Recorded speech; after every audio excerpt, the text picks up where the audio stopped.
I think Kanye has peaked already, and that's okay because he's given us some of the highest highs that we've seen, controversies that became a staple in pop culture, and musically, he's in a different league. But on this album, My Beautiful Dark Twisted Fantasy, it's safe to say that this is a 10. Now, there's critics that might disagree with this, but you and I both know this might be Kanye's best work ever. With that being said, this project really needs no introduction, so let's discuss it track by track.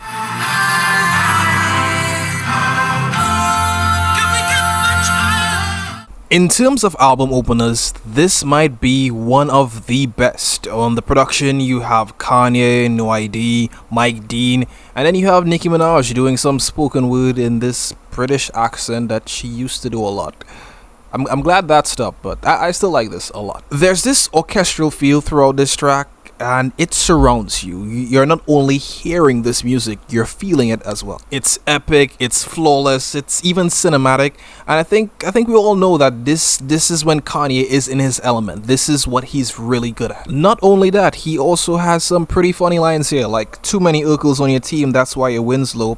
It's iconic. I have to say, I really like how egotistical this track is. It's phenomenal, and I really do enjoy it.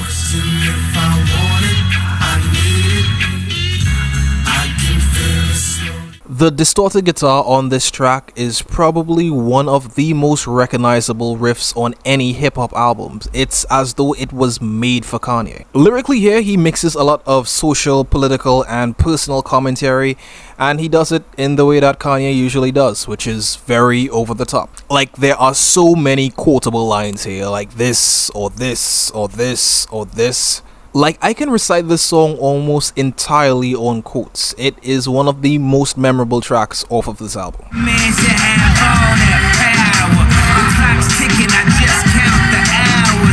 I don't care if you say the sample makes this track, it is the embodiment of aura. He's him. He is that guy. For as delusional as Kanye may be, everything that he set out to do, he accomplished. He bagged the woman of his dreams, he became a billionaire, he won Grammys, influenced the music industry.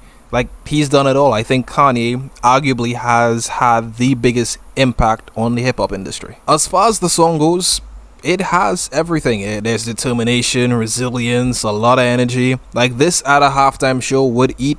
But like I said again, we will never see that. It shouldn't have to be said, but you know, anti-Semitism is bad.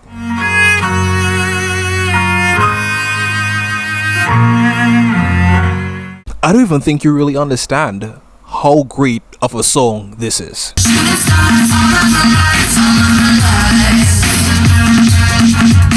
Will any of his albums ever be as good as his old albums? I don't know. It's unfair to compare, but this is a masterpiece. And the interlude for this track just it makes me wet. This is great foreplay. Great foreplay. Yeah, I'm in a tanga, color a Willy Wonka. You could be the king, but watch the queen conquer.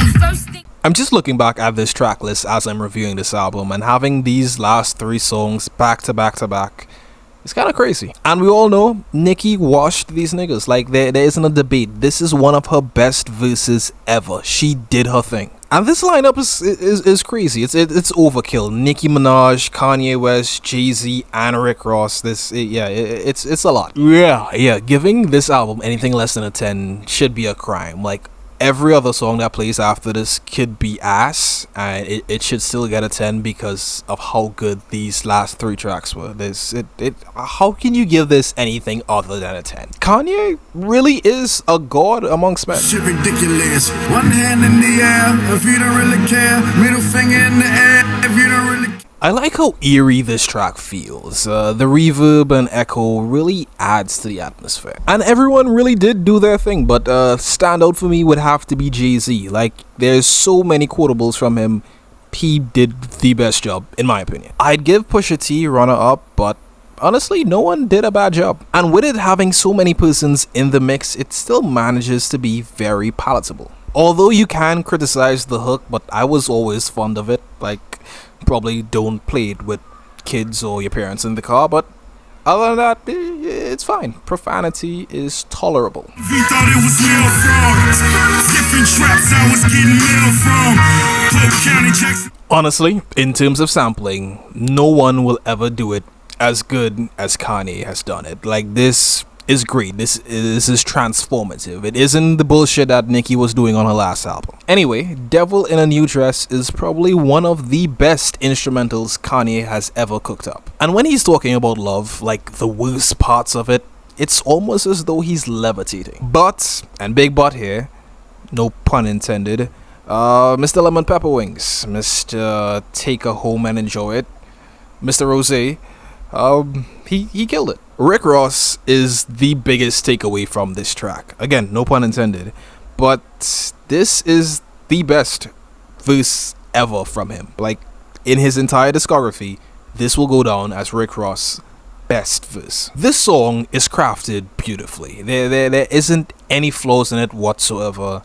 Which leads to my thoughts on the next track that's coming up. Because that, I'm speechless.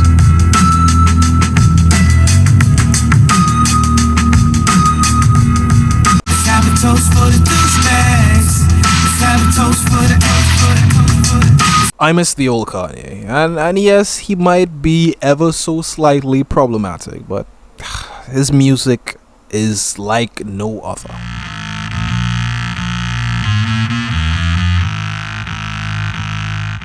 I mean, there's a lot you can say about this track, but this is pretty much the story of his life. He manifested everything, and it's sad to say, but all of his downfalls, everything that happened, he called it. Let's play the blame game for sure.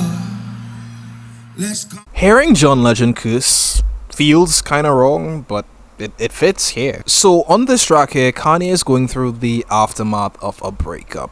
He's dealing with the longing, the hurt, the turmoil, stuff like that. There's also a lot of reminiscing, but easily my favorite part here is Chris Rock. And a lot of you might say that it was over the top, it wasn't that funny. But the first time I heard this, I was on the brink of tears laughing. I found it to be very, very funny. I still find it to be funny today. I don't care if you disagree, but this is my opinion. You can have your opinion. I found it to be funny. And it's like, you would never expect this type of comedy to be in a place like this. I like it.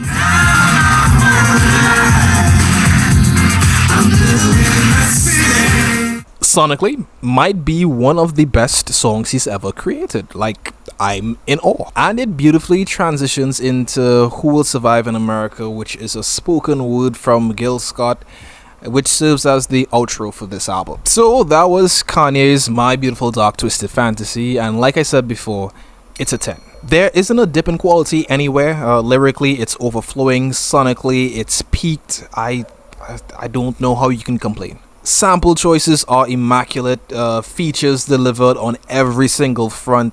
Like, giving this anything less than a 10 should be grounds for incarceration. But yeah, highlights for me would have to be this entire album. Like, you pick any song and it's a highlight. But yeah, those are my thoughts. You can let me know yours, whether you agree, disagree, anything at all. Links to the album will be in the description. Please form me an opinion, and thanks for watching.